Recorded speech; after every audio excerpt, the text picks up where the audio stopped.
Y bueno, pues ya está con nosotros el doctor Giuseppe Lobruto.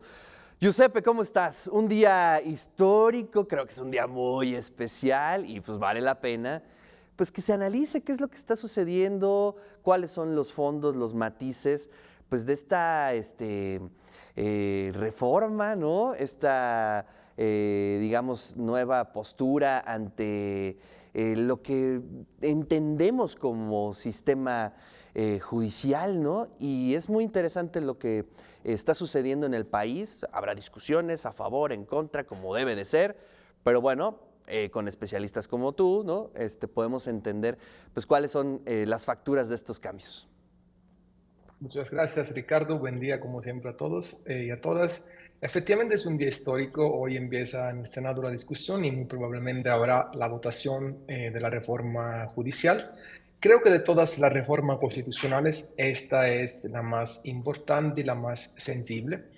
Tenemos que entender que nuestro país ha generado un cambio a partir de 2018, un cambio que ha puesto en contradicciones a dos grandes proyectos. Un proyecto mayoritario que ha sabido construir una hegemonía cultural. Me parece importante analizar esto desde una perspectiva gramsciana, generando consenso, que es una palabra que hay que decir, y en el cual las elecciones del 2 de junio han demostrado que la gran mayoría de los mexicanos apoya este proyecto.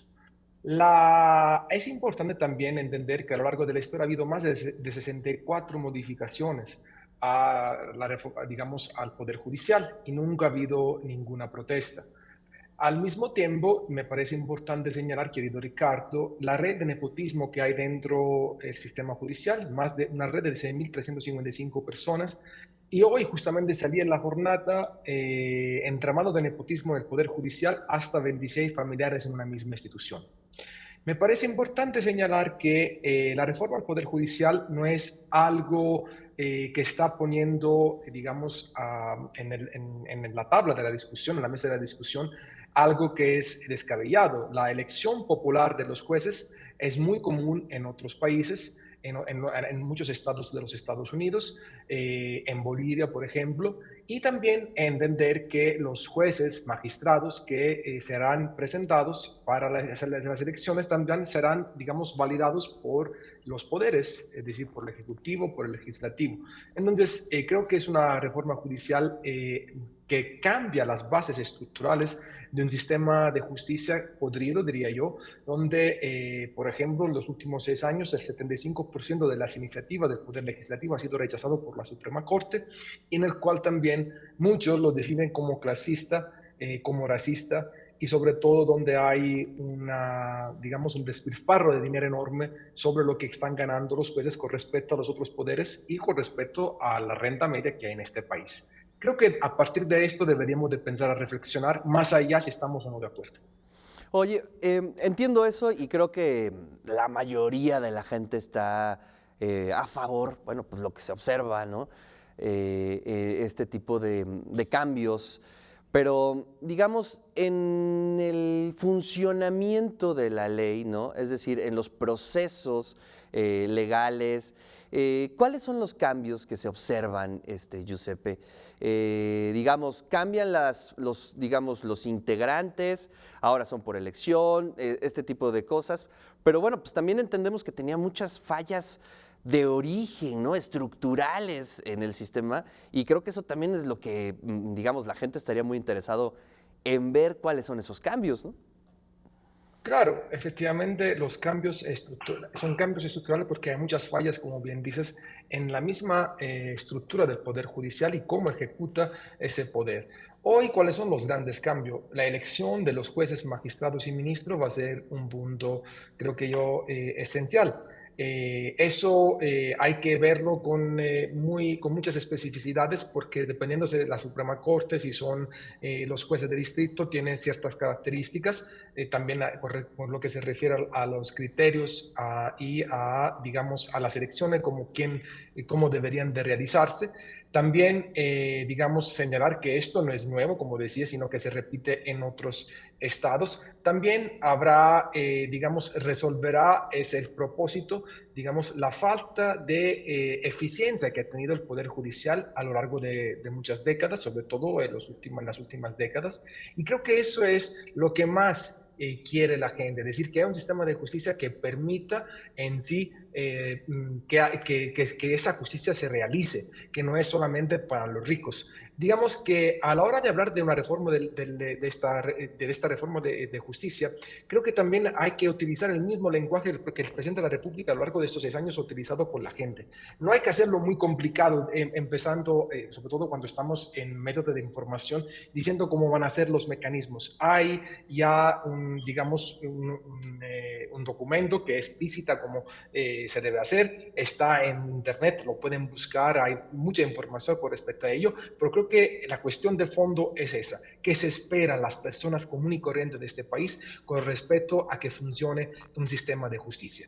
El 98% de las sentencias no se dan en este país. Digamos, hay retrasos enormes. Cuesta, por lo que entiendo, más de 100,000 pesos traer a un abogado que te permita, digamos, Sí. resolver cualquier tipo de asunto. Bueno, Esos son los temas que a la gente le gusta. ese es un tema democrático, podríamos decirlo, ¿no? En la extensión de la palabra, la posibilidad de tener justicia, ¿no? En este país, sabemos que es muy costoso y que pues solamente unos cuantos lo logran y que pues desgraciadamente les va muy bien en sus objetivos, ¿no? No vamos a decir nombres, pero hay gente que no ha pagado sus impuestos, ha hecho esto, ha hecho el otro, a partir de el uso de estas herramientas legales, ¿no? Y creo que ese es un buen punto. Pero ¿qué opinas, por ejemplo, Giuseppe, del sistema de los trabajadores, ¿no? Que creo que ese es un punto que a lo mejor se ha discutido de manera ambigua en los medios, en las redes. Un sistema como pues, lo tiene el INE también, ¿no? Un sistema profesional de carrera, también lo tiene todo el tema judicial. ¿Desaparece? ¿No desaparece? ¿Qué es lo que has estado observando, Giuseppe? Mira, sobre el sistema profesional de carrera, quiero mencionarte que desde 2008 hasta 2012, en mi tesis de doctorado, yo analicé el sistema profesional de carrera en la Pública Administración de México. Y sobre todo analicé los proyectos que desde la Agencia de Cooperación Internacional Española se daban para México y también para, digamos, promocionar ese tipo de sistema profesional de carrera. Te puedo decir que lo que analicé yo hace 15 años era un sistema profesional de carrera que hacía agua por todos lados, que no funcionaba, en el cual esta cuestión de la meritocracia era pura pantalla. Eso lo pude observar, Ricardo, y es una investigación de doctorado. Publiqué un libro, se llama Cooperación Internacional y Democracia en México, en el cual pude observar las grandes lagunas que había en este país con respecto también a cómo la cuestión del sistema profesional de carrera con respecto a los jueces. Eso es algo que yo hice, que estudié y que me pude dar cuenta hace 16 años.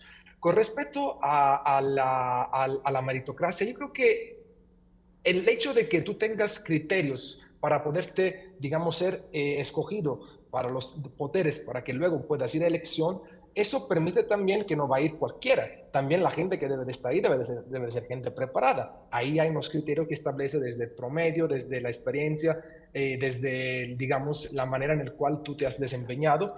Y también eso, según también lo que entiendo, el número de votación que tú tienes te va a permitir estar más años o menos años según, digamos, el nivel que tú vas a ser electo.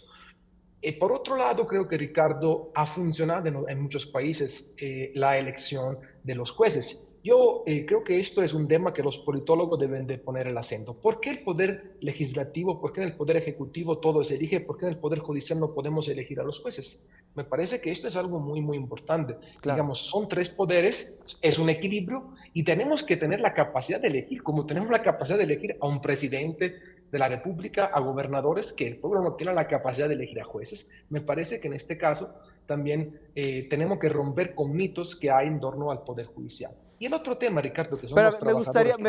me gustaría ahondar en esto que es muy interesante, Giuseppe. La verdad es que es Sí, muy interesante porque es de manera sincrónica, o sea, es decir, hay países que lo están haciendo.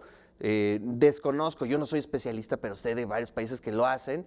en el pasado también se hizo en México, ¿no? Estamos hablando del siglo Así es. XIX también, pero hoy hay una fuerte resistencia ante esa posibilidad, ¿no? O de ciertos sectores ante la elección. ¿Qué hay de fondo, ¿no? En eso, Giuseppe?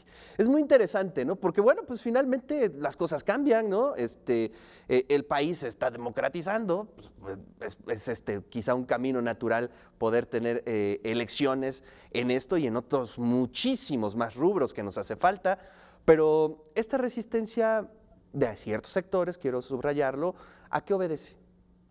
Es una resistencia elitista, querido Ricardo.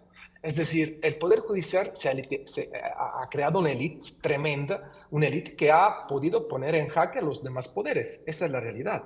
Es decir, ¿cómo es posible que en Bolivia desde 2011 los jueces se eligen? Que en Estados Unidos, digamos, si es verdad que los jueces del Tribunal Supremo son nombrados por el presidente, confirmados por el Senado, en muchos estados como Alabama, Illinois, Luisiana, Nuevo México, Arkansas, son muchísimos, se eligen. O en Japón o en Suiza también se eligen a los jueces.